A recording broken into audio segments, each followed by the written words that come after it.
This is Andy Gutierrez from StarWars.com, and you are listening to Coffee with Kenobi with Dan Z. This is the podcast you're looking for. This is James Arnold Taylor, and you're listening to Coffee with Kenobi. I have a good feeling about this. Joining us today on a cup of coffee. Joining me today for a cup of coffee, joining all of us for a cup of coffee, is the semi-original Coffee with Kenobi Dream Team.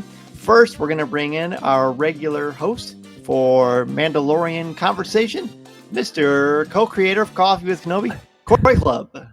I'm on Coffee with Kenobi. I can't believe it. It's great. I'm excited to be here, and every week is more exciting than last. I just realized that Coffee, Kenobi, Corey Club. Did you do that on purpose? That's right. Well, that laugh you heard in the background, this is the way to laughter and insight. Mr. Tom Gross. Hello, everybody. Great to be back on the show and can't wait to talk about Mandalorian.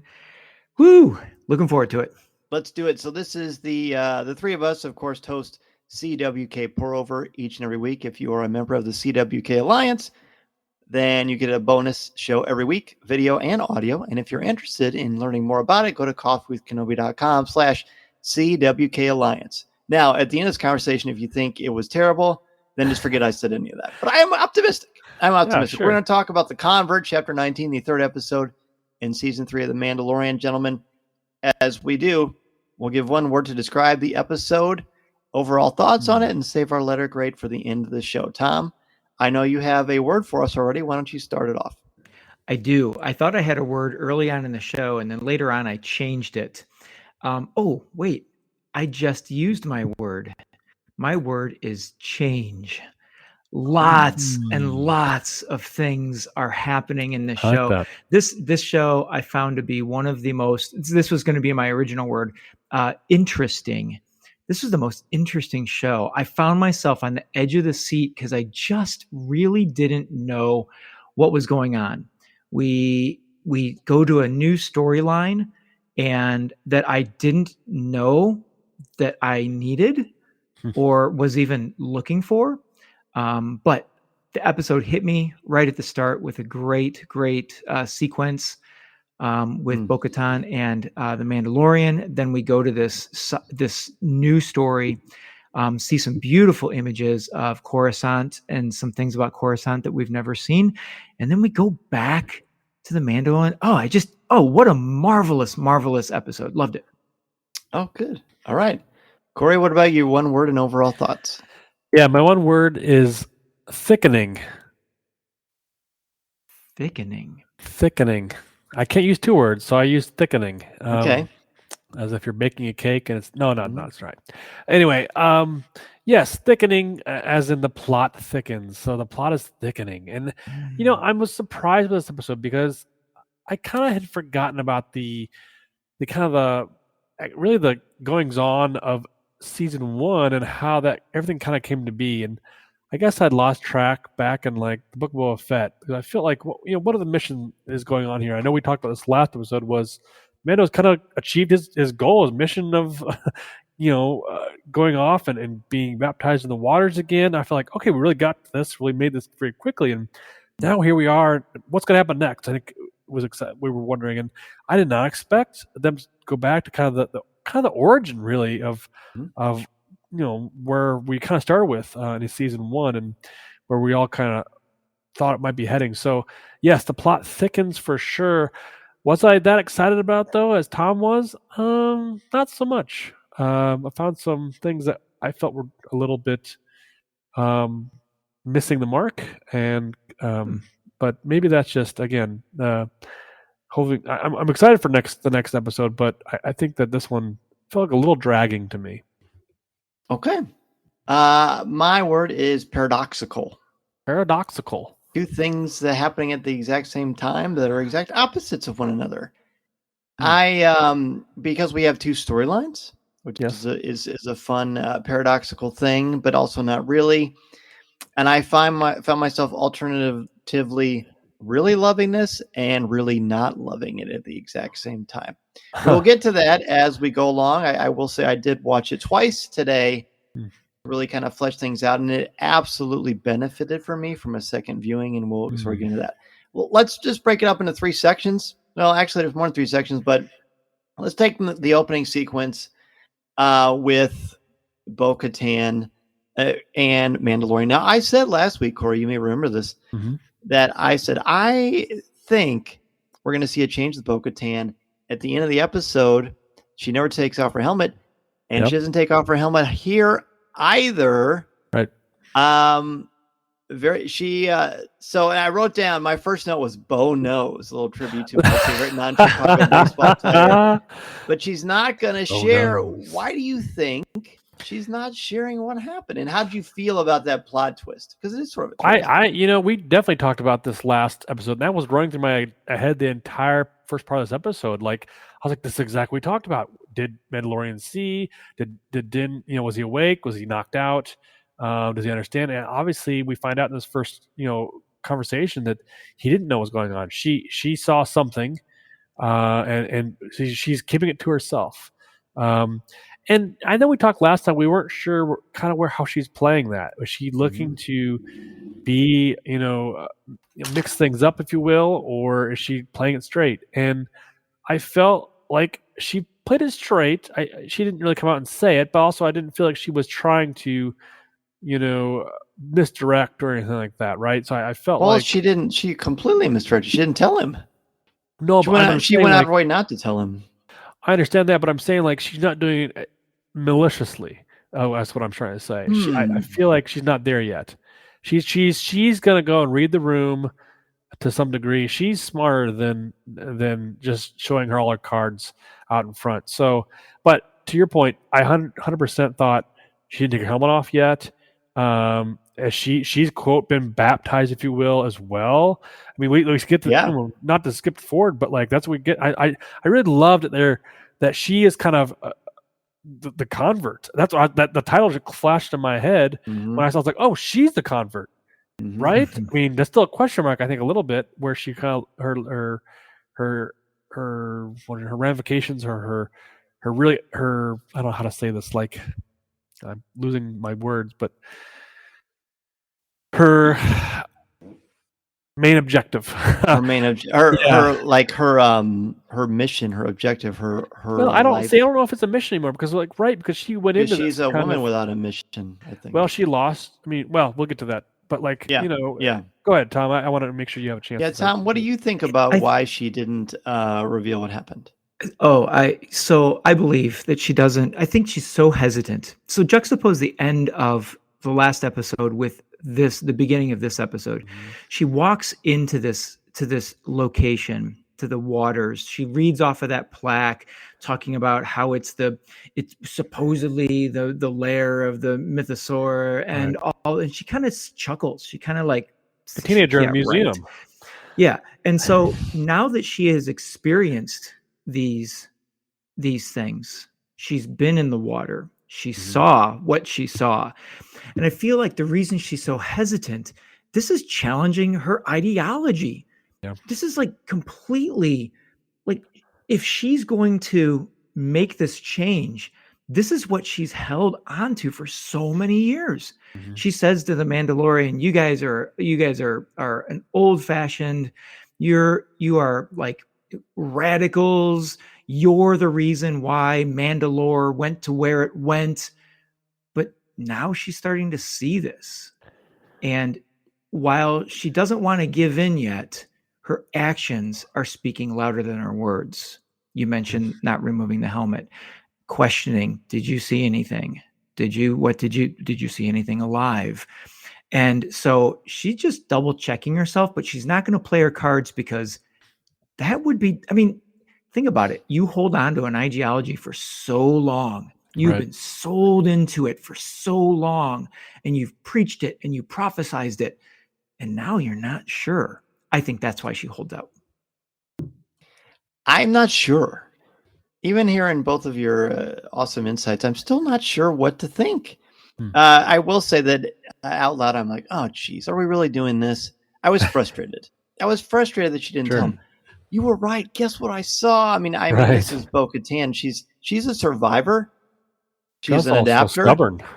And she's also very stubborn and prideful. But you can't go through an experience like that and not have it rock your world, because everything you think is fake or a myth or a nice story for kids, and then you see it. I mean, I don't want to say what the equivalent would be, because I don't want to ruin a thing for people who listen who have children. But I guess that would be what it would be like, right? Believing in, I'm not going to certain time of the year. Yeah, exactly. Sure. Exactly.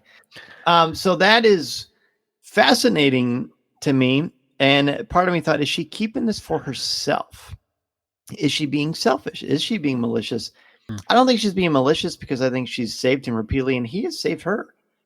But I just don't think that she knows what she knows. I think she believes it, because she says to him, you see anything down there? Did you see anything alive?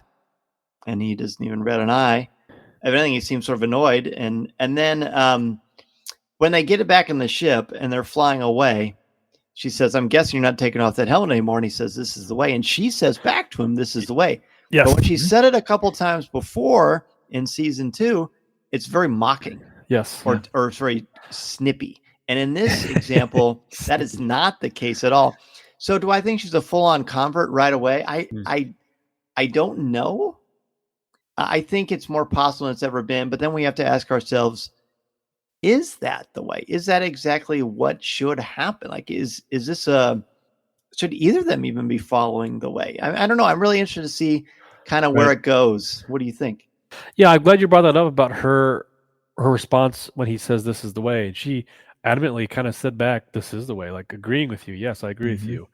And that was like the first sign of kind of respect back to him rather than mocking. Like you said, she's kind of, I would say that she has a change of heart, but she's not really sure where to go with that, right? So she's definitely got to change her heart. I agree. But I think still, you got to wonder sometimes too, like, did I see something down there, or was that my mind playing tricks on me? I just read that little, panel that was kind of like in my head a little bit. It's like when somebody says, like, you walk into a dark room and you, I don't know, see a ghost or something like that. Like, no, I don't. But then you kind of think in your head, you walk in the room and you're like, oh, maybe I did see something. It's kind of a mind game thing. Not to say she didn't see it, but I'm just saying, like, she's got to keep thinking to herself, like, okay, I gotta get through this. This is a big shift in my priority. And I also don't want to back down and become just another person who just follows, right? I want to be a leader. I want to be able to, do the way things I want to do them, bring glory back to Mandalore, right? So it's like, I feel like she definitely has the urge to do those kind of things. But I think she's kind of reading the room a little bit, reading to see what's going to happen next, and slowly taking that step forward before she does anything irrational. I mean, I would say at minimum, her response is just solely out of respect. If anything has changed for sure, that is it. She respects his choices. He respects what he's doing. And so that would be the minimum, but I do believe that it goes further than that. I do too, because I like Katie Sackhoff said on the show. She said she sees Bo-Katan or Mando as probably a nuisance or an irritant, but I think that's gone, especially because he welcomes her into his family, which we'll get to. So let's take a bit of a side ramp, and then we go into a significant middle meaty section of this story, all about Dr. Pershing. Okay. So what essentially happens with Dr. Pershing? Pershing is, of course, the doctor from season 1 of The Mandalorian. He's briefly in season 2. And this is the person who's been doing the experiments on Grogu in the hopes of creating some sort of a super imperial soldier in a way. He appears to have good intentions because he does try to keep the child alive. Mandalorian spares him in season 1, episode chapter 3, The Sin. But this is what happens. So we go to Coruscant.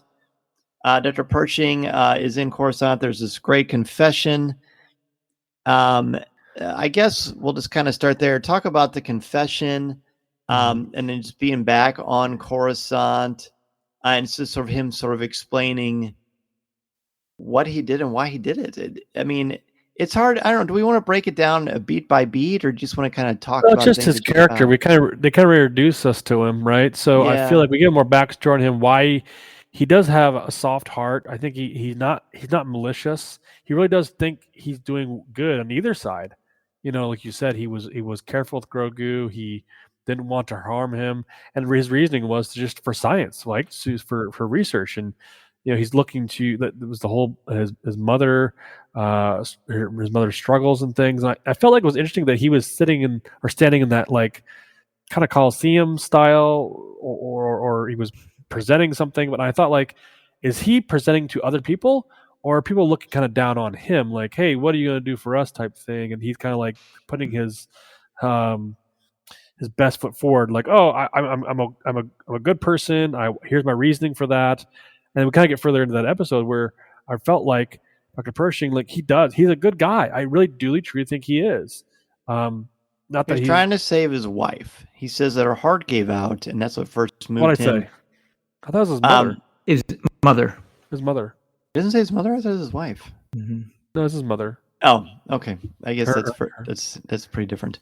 But yeah, either way, it's the same thing. Someone very close and special to him, and the Kaminoan technology is something that he wanted to learn from, and that's how he got into sort of the profession, which we find out frequently throughout the episode is very much outlawed.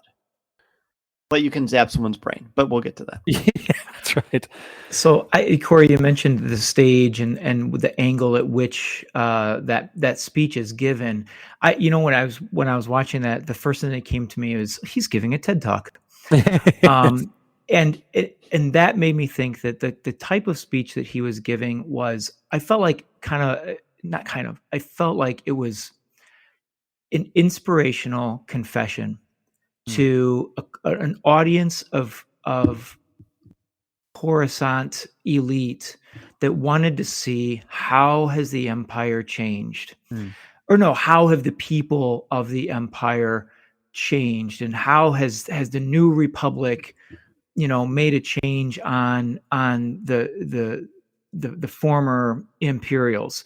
Because the scene right after that is where he's out in the lobby, and all of these elite are chatting with them and trying to, I don't know, I'm not exactly sure what they were trying to do, except there's one line that really stood out to me. And that was where the one guy, can you imagine being on the outer rim? Oh, well, I could you believe I was almost drafted? And the woman says, well, we just try to stay out of things. And I just thought that was really interesting juxtaposition, because here they're watching a guy who was deep in it. Right. And as we've been saying, both of you have been saying that, even when he was with the Imperials, even though I still wanted the Mandalorian's fist in his face in episode 3 of season 1, you're right. I don't think that the intent of his research, and as he said today, but the intent of his research was to do bad. It was just the Empire gave him the tools to be able to do his research, but not exactly in the way he wanted. So I saw it as it's almost like they're having him put on a show to make the people, the nobles of the New Republic, feel good. Trust them, yeah. This is Vanessa Marshall, and you're listening to Coffee with Kenobi.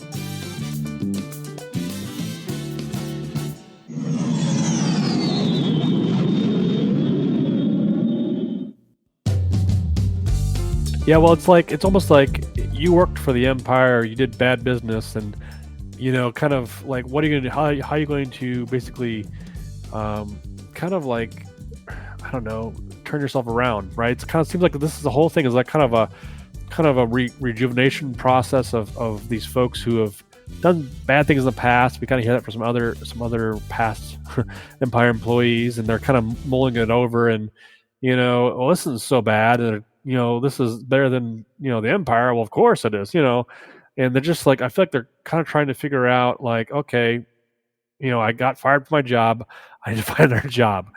And it's kind of the case of not everybody in the Empire was out there to do poor things and bad things. There are people out there who are just trying to make a living, and this seems like this is one of those guys caught up in the war itself. Interesting. The The challenge here isn't really a challenge. I mean, it's completely set up to build compassion, empathy, to care about this guy, right? The story about his mother, him clearly trying to make a clean slate, but right away I get these warning signs and flags. For example, he's not Dr. Pershing, he's Amnesty Scientist L52.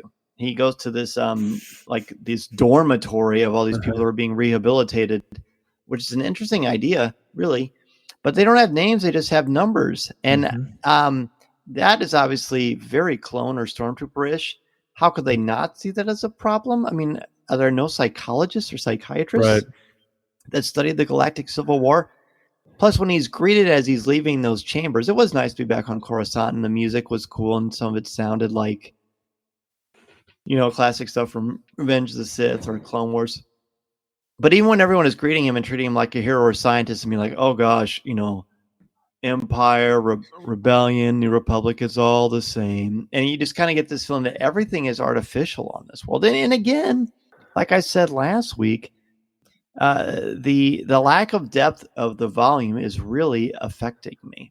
Like I really had a hard time turning off my suspension of disbelief in this episode because it was so clear to me that so much of it was a special effect. Now, that's not, again, a bad thing. I don't expect them to build these crazy sets and spend billions of dollars. But it just is, I don't know if I'm just getting better at noticing it, if we're all just getting better at noticing it. Yeah. But it did distract for me quite a bit. You say that, Dan. I remember watching this panoramic view of them walking kind of through the streets and such, and like the overall effect. It didn't have that jaw-dropping moment for me. I didn't feel like I was transported. To your point from last week, the volume is great, but I feel like there's a missing element somehow. I think what caught my eyes when he's kind of doing that taxi drive back to his apartment building or his apartment complex, whatever it was, I felt like it was really like mundane. I don't know. It's just like, I guess it just seems like they could have done better, I guess. I don't know. You could tell where kind of the stage started and the stage ended type thing. And so it did kind of take me out of it a little bit. I agree with you on that one. Yeah. Yeah. So that's kind of thing. So he meets these people. We find out information that Gideon maybe escaped. Maybe there's a mind flare. No one really is sure. But what's the one thing you miss about the Empire? And he's like, I don't miss anything about the Empire. The Empire's terrible. And they're like, no, not the bad stuff. We mean like what? And some people like, I miss hyperspace. And he says, I miss yellow travel biscuits. They have a good laugh. So he misses the food. He misses the little silly things. At this moment when he's talking to everybody, I mean, I felt like I just wasn't sure where to be. I tried to put myself in Dr. Pershing's shoes, and I started to think, okay, if I was in this position, how would I actually feel? Like, can you trust everybody? And then we meet the community the communications officer from I think it's just from the tragedy. She's in the tragedy. Yeah. And I forget her code name. Later at the end of the episode, we find out her name is Elia Kane. So Elia is there, and they kind of start reluctantly bonding. We see her in the Coruscant thing. Before we knew what was happening with her, what did you guys think of her? I thought so. We first meet her as she's walking into the arena while he's giving his speech. So that's first introduction. Second introduction is at the table where the former Imperials are sitting and talking. And to your point, just taking a half step back, Dan, to your point about their codes and stuff, I wrote down, how is that any different than TK? And it's almost like they're putting them in these concentration camps or these, you said, the rehabilitation camps or just slums. Not that the rooms were slums, but I felt like the New Republic kind of shoved them all into these amnesty housing, and it's kind of like pity of the, oh, you're so good for an amnesty person. That's something, blah, blah, blah, blah. So I just want to, I don't know this. I'm sorry, Dan, I'm getting away from your question, but I'll come back to it. I felt like this episode really put a bad taste of the New Republic in my mouth. Mm-hmm. I just was very kind of bitter about it. And I'm like, no wonder why Leia split apart. No wonder why they were caught unawares on Hosnian Prime when Starkiller Base blew it all up. I mean, well, we don't want to get involved. Anyway, that's my side note. Back to Elite. How did you say her name? I think it's Elia. Elia Kane. Okay. Mm-hmm. So back to her. I did not have a good sense of her from the start. And I think it was because when he walks into the MSC camp and they're all there, I did, Dan, feel like you did, a little cautious of, okay, these are former Imperials. What are they going to do? But they are super. It's like, it was kind of like it was very reminiscent of what my mind of what a rehabilitation meeting would be like. Oh, no. I don't want to talk about the Empire. Let's talk about the good things, And so they really put a focus on that. And it was Dr. Pershing that gave me the first red flag about Elia. When he looks at her and says, well, I didn't realize someone from Moff Gideon's ship would be here. Mm-hmm. She does everything to diffuse. She has a nice smile. She gives him that. She strikes up conversation with him. But moving forward, I was very suspicious when she kept pushing. She brings up the cloning. She brings that up. Now, again, she was at the speech, but still the way she was introduced, I figured more from the direction standpoint than necessarily character standpoint. I felt like something's going to be up with her. Plus the preview gives you a little bit of a sense of what to expect as well. So even though my brain was telling me, my eyes were telling me she's being super friendly, she's making a connection with Pershing, my brain inside, from all the background knowledge I have, so I figure I just had a feeling something was up. Yeah. Plus, like the whole time, because I wasn't sure what to think. I spent the majority of this section thinking, how ironic. Now I know how people who watched the Book of Boba Fett felt that the Mandalorian was in most of the episodes. And I found myself kind of irritated with that. And then I kept thinking, be patient. You don't know what's going to happen. You don't know how this is going to evolve. And besides, at least in the Book of Boba Fett, there was still a Mandalorian there. Yeah. Right? Even though it wasn't Boba Fett, it was still the Mandalorian. But in this, it's completely different. This whole sequence, and we'll break it down more later.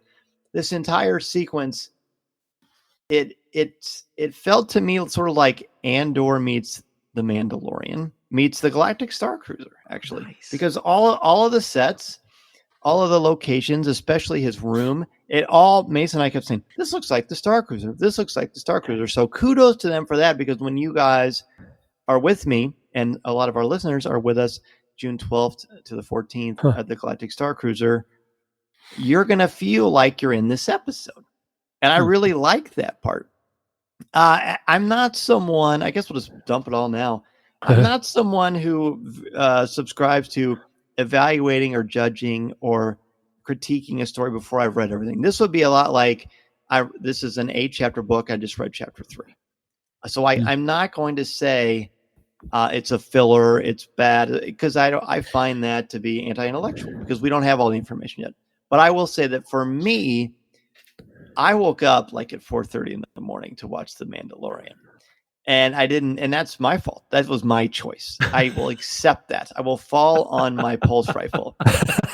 But this is why I needed a second episode. I guess part of me knew what to expect, so it wasn't the same kind of emotional, like, oh man, where's Mando? But it also made me realize the crazy thing about this season so far is, again, very early, but everything he needed to accomplish at the beginning of the first episode of season 3, he's already accomplished. And we're only in episode 3 of 8. So then you're thinking to yourself, well, what are we doing? Like, what is the point? And maybe that subterfuge and that trickery is part of it. Again, I will reserve my judgment, but this at least was a yellow caution flag for me. I got to give some credit to, like you said, the way the stories are told in the Star Wars universe. Like you said, you're reading chapter 3 of a 8-part book, and that's fair, because in chapter 3 we're kind of putting all the players on the board, right? We're learning new things along the way, and This isn't new territory. This is, book 3 of this series. So we know kind of some things of what to expect, and the way things are written, where they pan over and see certain characters and the side eye glances, like, oh, this person is evil acting or manipulating or looking to do something, to her ends or whatever her goals are, and that's just kind of, it was a little on the nose for me, and like I didn't like that. I want more intrigue, because what I got from Andor and the way they told that was like you didn't know anything was going to happen. You had side characters coming all over the place that were rising to the occasion, or doing something malicious or trying to sneakily do things. And I was so edge of my seat with Andor, because it was so just riddled with just intrigue, and this didn't feel that way. I feel like they really kind of felt like they're just like, oh, let's just kind of do this beat by beat, and I felt like it was kind of like drawn out a little bit. And I agree with you. I don't think this is a filler episode. They're really telling us something. This is gonna rope into something a lot bigger, I would expect. So I don't think it's for naught. But also, I felt like, come on, get on with it a little bit. Like we get where this is going. I understand we put the players out there. Let's see some meat on the bone here. And I felt like maybe that's because Mando wasn't involved, and we were kind of, you have these two path roads that are going to join in the middle somehow. I would have hoped and expect, because I felt that way when you mentioned Book of Boba Fett. Was you went and saw a Mando episode, and it was like watching Mando, not watching Boba Fett. And my kids even mentioned in this episode, they said, "Oh, I forgot I was watching Mando," when they came back to that setting, and I was like, I did too. I was like, you're right. I kind of like lost context here. And I kind of melding some of these together, and I was like, "Don't do this to me. Don't. I want to stay in Mando world." I don't know how to say that, but So I lost interest a little bit in this. Well, like during like COVID and maybe before that, people would just say, we could have did this in an email. This meeting could have been an email. Sure. I'm watching this, and part of me is thinking, this could have been told in a 1-issue comic book. Why are we interrupting my Mandalorian? And again, I know that's immature and premature on my part, but I just got to say, the way I feel today, that it certainly impacted me a little bit. I have a different view on this, because I really saw it as a device of storytelling, because like you said, he had finished his mission. I mean, really, he's finished his two big missions, Grogu's story, and then now he has been atoned. And so two things happened that kind of drove me. And when I said in the opening, I was at the edge of my seat, it was really from the TIE fighter battle around Bo-Katan's Mandalorian castle all the way to the end of the episode. I was on the edge of my seat, because we start a new story with Bo-Katan. She's, his story is going to go with her. At least that's what I felt was set up. But then we get a whole new story that I have no doubt will come back into play. So I was super intrigued by this character of Dr. Pershing, because I felt like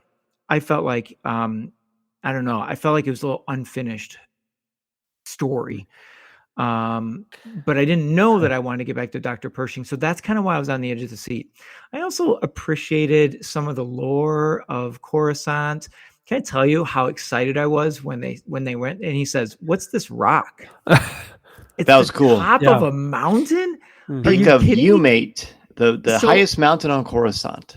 Yes. And so I was intrigued with that kind of stuff, but I did want to know where all of this was going with Dr. Pershing, especially, when they're just bringing in all of these threads of the Kaminoans and the work that he's doing, and the Imperials and his change, getting back to my word, and his change, and then going to these fields, scrap fields, where these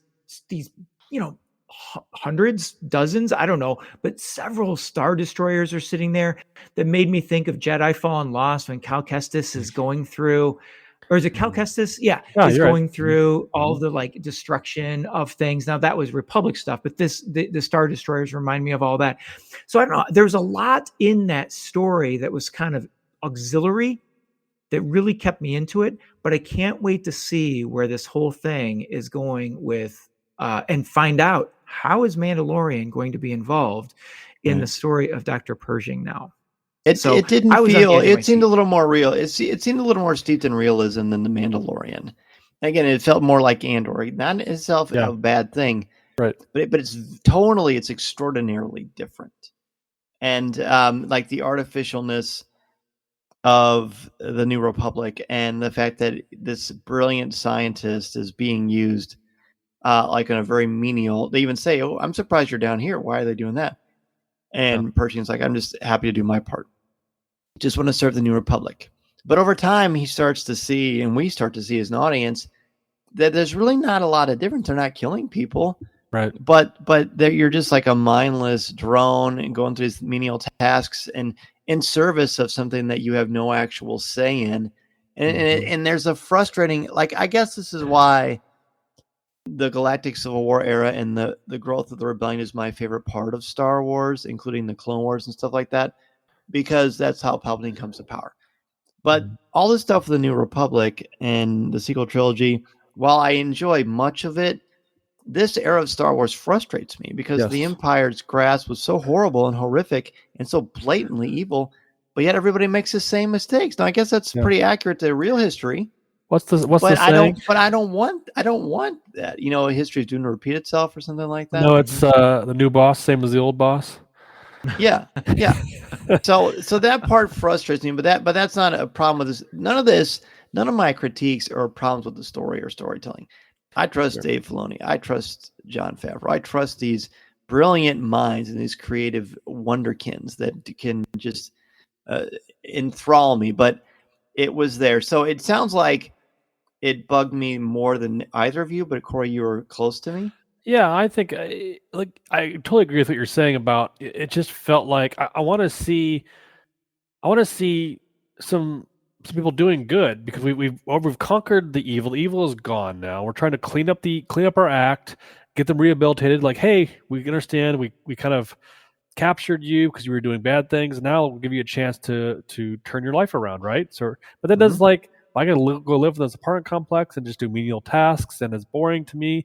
And I have this life's work that's out there, and they're still be out there looking to exploit that. And it's just like them going to the train and like trying to like be sneaky on the train, and the robots were chasing. I felt like I didn't feel like there was no threat, right? I don't know. It was a weird like non-threat, but also they're also like, I don't know how to say it. Like they're just gonna catch them and mind wipe them and then go put them back to what they were doing. Like, what kind of life is that? It feels somewhat arbitrary. But again, let's see.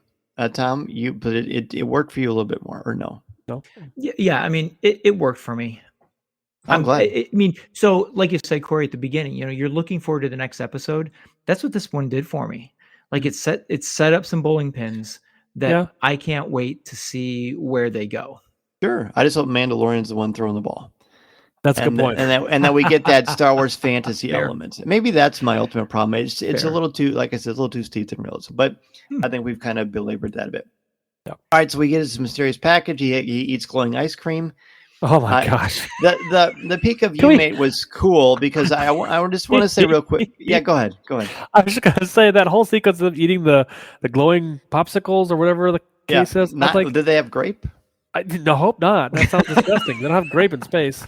But that took me out of it. I was like, are these two kids on a date? What do we want me to feel as an audience here? I think she's trying to put him at ease and charm him. Well, I got that, but like it's kind of overly done. Like I feel like he's almost a childlike guy trying to figure out, wait, what am I doing? I'm super smart, but that didn't bother me because if you've been like sort of suppressed your entire life and not allowed to sort of breathe on your own and told to do all the time, you would be very immature and very have a low emotional IQ to a degree.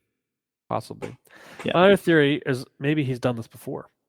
Maybe she's been using him over and over again. Huh. I don't know. So I don't know if we have enough evidence for that, but we'll see. I really like that you made because when they show the mountain peak, you think, wow, they're really high up. Okay, it's hard to remember or even think about the fact that Coruscant is actually a planet. It's not just a giant building, series of buildings or cities.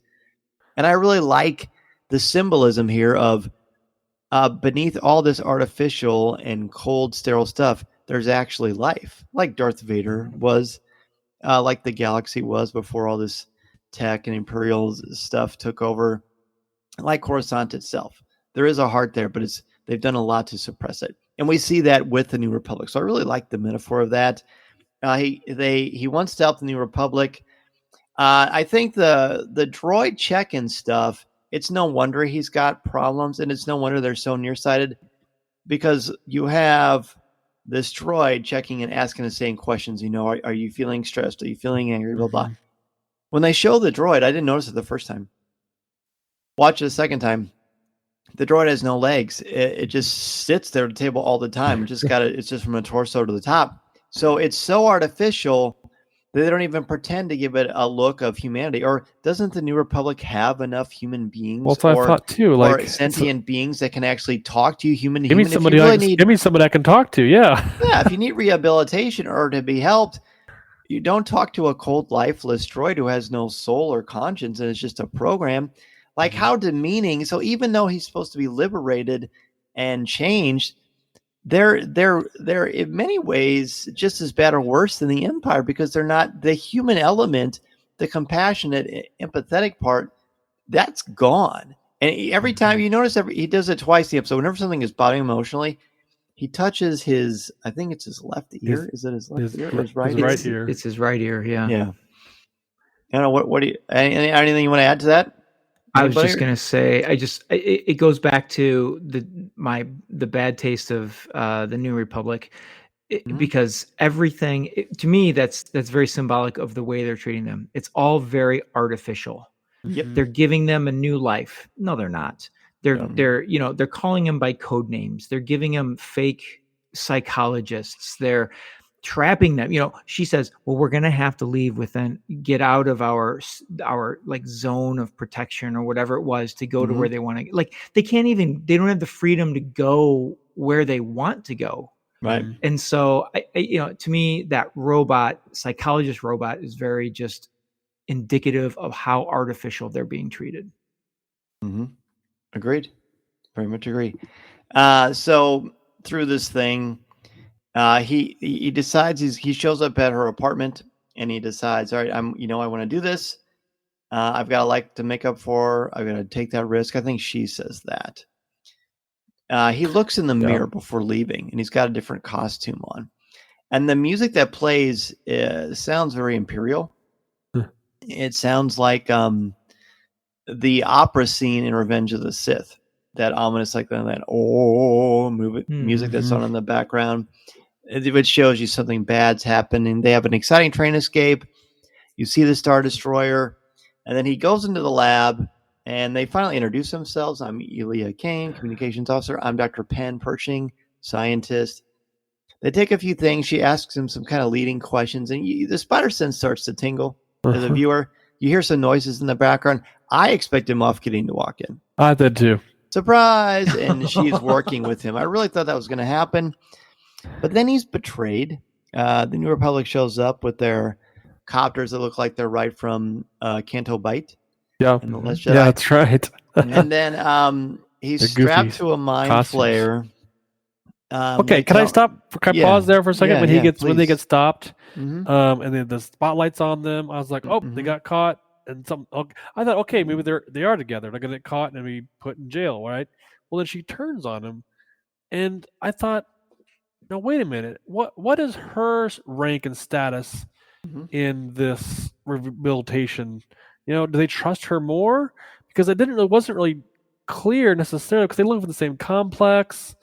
She doesn't seem like she's been there that much longer than he has. They came from the same almost like ship from Gideon.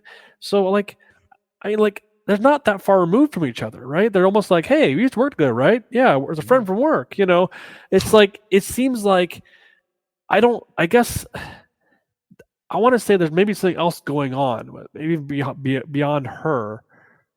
She's definitely a puppet. Puppet, yeah, exactly. So But I think like she pulled it his wasn't strings too. necessarily clear to me. So then, if that's the case, she doesn't get caught necessarily in that moment. Then somebody else is controlling this environment, right? Mm-hmm, mm-hmm. And I'm not trying to speculate, but I'm trying to make it right in my head. Like, I feel bad for Pershing because I feel like he was trying to be an up and up dude.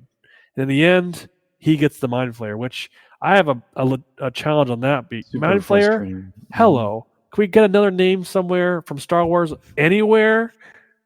Can we get something else that's a little more unique? Not just a Mind Flayer from, let's say Stranger Things or Dungeons and Dragons. Come on now.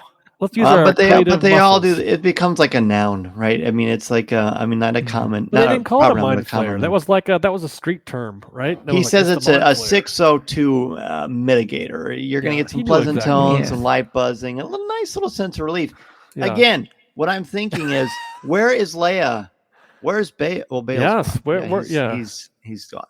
He's very gone. Bail's gone. But where is Leia? Where is it? People with where's the sense? Where's leadership? Mon Mothma? Where's the leadership? Like, this is what you're allowing to happen. Like, Coruscant needs to start over, man. Reboot, because it's just filled with corrupt yuppies people. And This is your idea for rehabilitation, to destroy someone's mind, especially a brilliant mind. Not even, there's no trial, there's no nothing. You're just you're obviously stressed. We can't handle you with our little robot droids, so we're just going to zap your brain. I found it so frustrating. Again, this is effective storytelling because you're supposed to feel frustrated. When he's strapped to that thing and he's helpless, I was angry. I was angry for him. I was frustrated that he let himself get duped, but I didn't blame him because most people probably fall into similar things. You're vulnerable. You have no one, someone from your past. You want to think the best of them, and you reach out to one another. But then I think the worst part for me is that she says, he's a friend. I just want to be with him. And then she cranks up the juice. She kind of looks away and she kind of clenches her jaw. So it is bugging her perhaps to a degree, but not enough that she stops it. No, she eats a moon pie while she walks. She eats that yellow, biscuit. The yellow biscuit that he lovingly said he it's missed. And she gives him the gift of. To me, that was so cold-blooded. Yep. That no. It's so no good. It's so imperial. It's like Adam and Eve. So imperial. Mm-hmm. So she still has ties to something. Oh, she's the rope. So she is totally bought in. She's bought in. I'm doing air quotes to the New Republic rehabilitation to the point where they trust her. Yeah. But obviously she has those ties, and I love that finishing of that story where she just takes a bite out of that biscuit to just show that she's still in control. Yeah, she's still inside, and so and she's horrible. This is what he liked, and she's mockingly eating it in front of him. So I have to ask, that was her trap. That was like Eve eating the apple in front of Adam. Oh, right. So I have to ask you this. Mm-hmm. Did you? I found it. I don't know. I don't know how I felt about it because, Dan, as you're saying, the realism of this is pretty grounding. Yes. The fact that while Pershing is locked on that chair, talking to a Mon Calamari, and he says, "This is a trap," and the Mon Calamari does a side look. Did that strike you sort of like no, out of? I didn't pick up on that. It's a trap. I hope that's a happy accident because. It's already bad enough. I already feel derailed enough. But if they're going to try to make a joke about this scene, then all the emotional stuff that they've borrowed from us is completely gone. I'm telling you, when he says that, the Mon Calamari does a side look, does like a double take.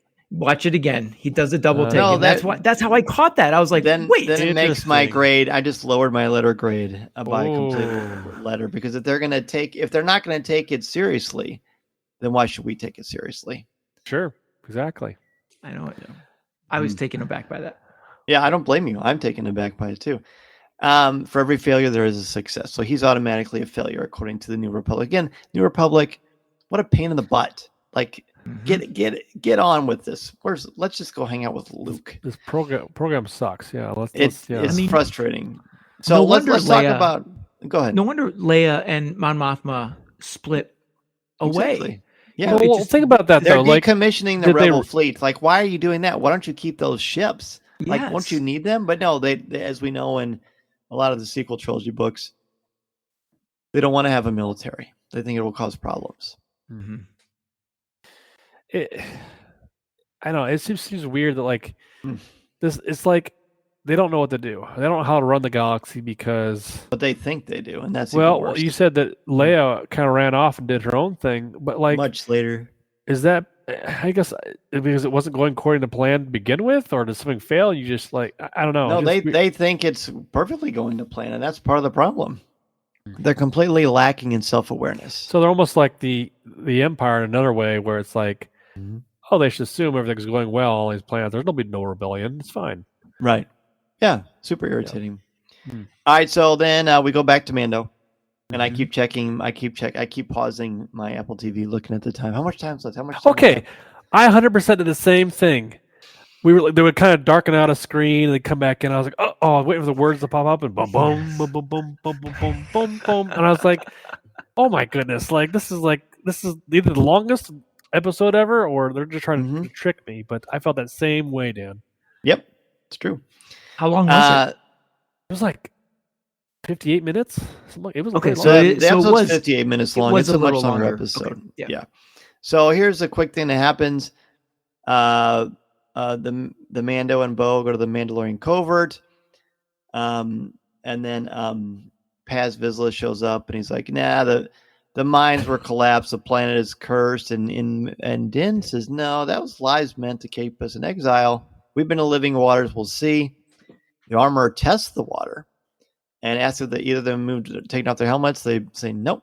And she says, you're both redeemed. It was a nice surprise for me that Bo-Katan was redeemed as well. Whatever her Yes. interest in that is, she seems legitimately touched by it. I think so She too. hasn't had her people for a long time, as far as we know. She's recognized And she in that feels moment. abandoned Mhm. by her people. So now she's got a new family. And we know that that's very important in real life as well as in the Mandalorian culture to have your people. Yep. They're congratulated. And she looks at the Mythosaur skull as the camera fades while she's being congratulated. And I loved it. It just weirdly felt out of place based on everything with Dr. Pershing. Yeah.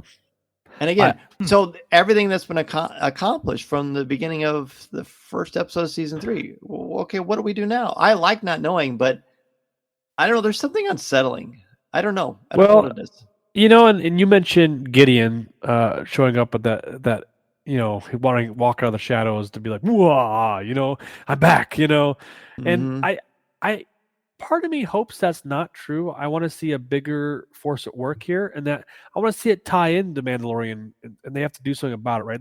They're threatened. Their way of life is threatened somehow. Do they have to band together or something, right? That's what I want as a fan. I want to be able to see them branch out and learn more about how their way of life is going to change and reclaim their glory and we're down this purging route, and I think, okay, this is still tying into, so I feel like it's almost like we're kind of trying to tie back in the Skywalkers somehow. It's like we're just trying to tie, like, let's just move away a little further from the Skywalker thing and the whole like main thread, if you will, through Star Wars. Like, we can live on the Outer Rim, we can have fun on the Outer Rim and learn about these great little factions and great little side stories and great towns and minor characters and live there and have a good time, because I felt like that's what the main story is about, The Mandalorian, and I feel like we're getting away from that kind of with this whole thing.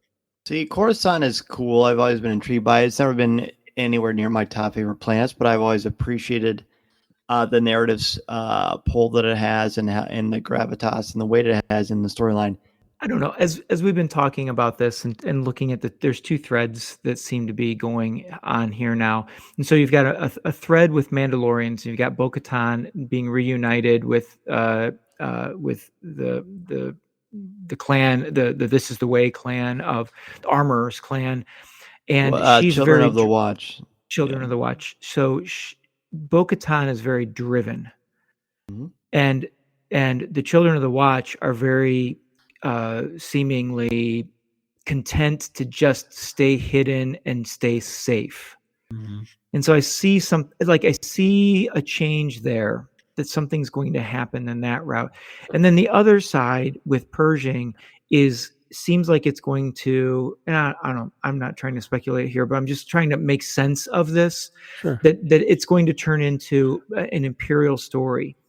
And we see some recollection to the destruction of Mandalore when the TIE bombers are bombing her castle and destroying it. It was very reminiscent of man.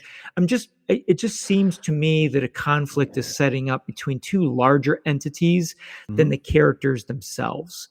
I agree. For good or for bad, I don't know. I don't know yet. But that's where this seems to be heading in my mind as I try to make sense of this episode. Yeah, I like it. Well, let's give our letter grades. Sure. We've talked for a while about this, and I've really enjoyed both of your insights as always. But it's time for our letter grades and any last minute thoughts that we have. Corey, let's start with you. Sure. I had this originally at a higher grade, but I lowered it during our discussion, and I like doing that because I like to either really kind of change my mind based on your guys, what you perceive from this episode, and I like to do that. It's like have kind of come up with my regular grade, and then as it changed throughout the conversation. So it did change, it went lower. I gave it a B, and I think that's fair from my perspective. And I'll say my last bit of thought would be, I know when they kicked off this season, I was really excited for this and what's going to happen next. I'm ready to get back into Mando and these characters. And I know there was an article that came out that John Favreau said and mentioned, like, I've got season 4 written, ready to go, and like in the back of my head, I feel like that. I keep thinking about that. Okay, there's a season 4 possibly coming, right? And more than likely it will be. I mean, it's a positive. It's a big entity in Star Wars universe, and I want to enjoy this season and not think about what is to come. I want to enjoy it for episode per episode. And like you said, Tom, like I want to be shocked and awed and like, hopefully this is the building blocks, something great. But I also feel like I don't want a big setup season, if that makes sense. I want to be able to enjoy it and do, enjoy the Mandalorian and enjoy where it's going to go and hopefully just not feel like it's just waiting for a payoff. So there's my last thought. But you said B. That's still higher than I expected. B. That's good. Yep. Cool. I appreciate your perspective there. Tom, what about you? Sure. So I give the episode an A- for its ability to make me sit up and go, what now? Sure. and draw me into a new story that makes me sit back and go, it really made me sit back and wonder, first of all, why, but gave me a new perspective on where the galaxy is kind of headed. And maybe this, I don't know, there's lots of maybes, but that's the core of why I give it the A-. I mean, the action sequence at the beginning with the TIE fighter battle and dropping awesome. Mando and the flight of what's the model of that Mandalorian ship? Do either one of you know? The N1 Starfighter? N1 Starfighter, yeah. Not the N1, not the. I'm sorry, Bo-Katan's star ship. Oh, it's I can't remember what those are called, but she does a magnificent maneuver that I can totally see in the game X-Wing. Same. Where she drops that flap and she does that 90-degree turn and stresses the ship. That's a X-Wing terminology. But the one thing we haven't talked about that is the third component of my word change is we have not mentioned once. Well, maybe we did early, but we have not really mentioned one very famous and popular name of this duo of Mandalorian and Grogu. And what I wanted to mention was the potential change that when they're in the ship, they being Mandalorian and Bo-Katan, and he says, this is the way, she says, this is the way, as we very distinctly said, then Grogu says something. Like utters totter, very young muttering that sounded maybe something like, this is the way. That's what I thought. Mando makes a look. Bo-Katan even starts to look, and then the TIE fighters attack. And then we don't really hear anything else from Grogu the entire episode. That was my third item of change. And then R5D4 falls down. Yeah. Comedy ensues. That poor droid. I know. That's pretty fun. My grade for this is a very low C. Percentage-wise, it's as close to a C minus. Or lower, I thought. Yeah, Okay. it would if I didn't watch it a second time, I'm sure this probably would have been a D plus. But watching it a second time helped me to appreciate it a little bit more. Again, I have no problem with the risk, and I applaud the idea as a different story. I'm sure it will pay off. Again, it's my own fault.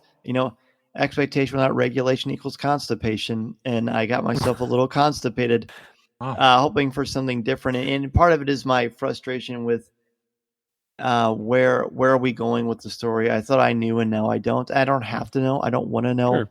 but I want there to be a logical progression of ideas. So if I'm led to believe what's going on here, then Dr. Pershing and Kane are instrumental Right. to the story of the Mandalorian and Grogu. And if that's the case, wonderful.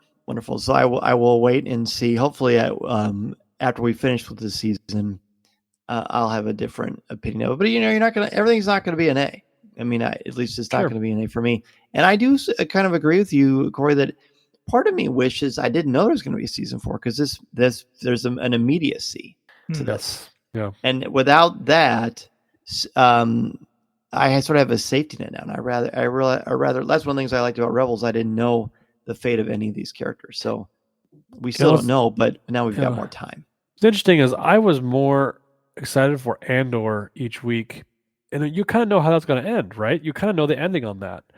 And you know that Empire's going to win and the Death Star. But you didn't know how, and you didn't know who's going to die. But still, there's really still an cool anticipation that they can somehow, I don't know how they're doing it, built in, make you feel like these characters mean something. But at the end, we see in Rogue One that their fight is over. So, but still, I feel for these characters, waiting for them just to have a triumph win, and that is great story writing and storytelling and character development. So I know they can pull it off, and I think they can do better than this. I'm not saying this is they've got better in their hat. So sure. I'm hoping this is just a link in the chain that is going to be even be bigger. So listening to Coffee with Kenobi, you are with Dan Z, the podcast you're looking for.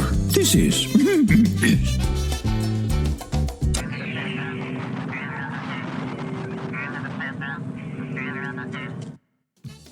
Fair enough. Well, gentlemen, thank you so much for coming back on Coffee with Kenobi, naturally, and talking all about the Mandalorian. Of course, as I said at the top of the show, you can find the three of us together talking every week. If you are a member of the CWK Alliance, not only are you able to help support the show, which means so much to me, but we also give back to you with our exclusive podcasts.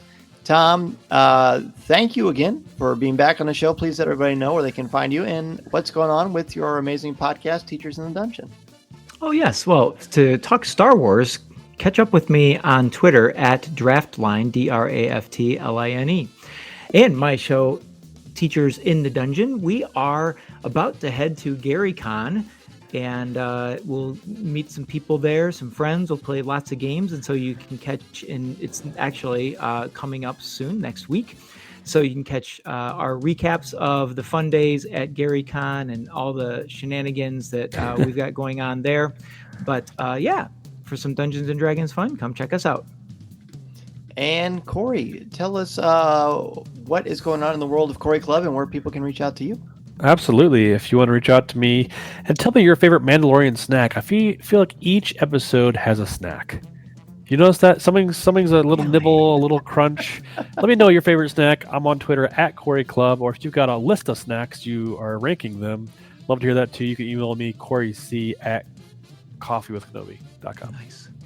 Excellent. And this is probably another great time. So you mentioned GaryCon. I do have an announcement to share to members that people keep asking me about.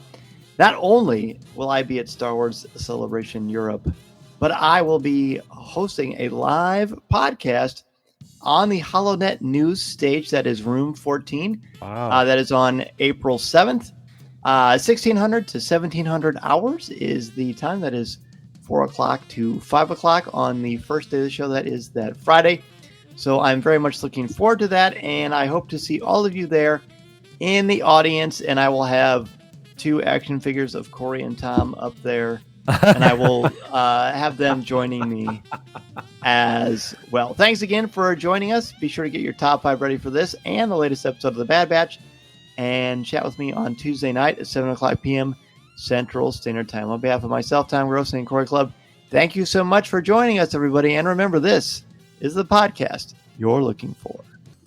This podcast is not endorsed by the Walt Disney Company or Lucasfilm Limited. It is intended for entertainment and informational purposes only. The official Star Wars website can be found at www.starwars.com. Star Wars, all names, sounds, and any other Star Wars-related items are registered trademarks and or copyrights of Disney and their respective trademark and copyright holders. All original content of this podcast is the intellectual property of Coffee with Kenobi unless otherwise indicated. This is the podcast you're looking for.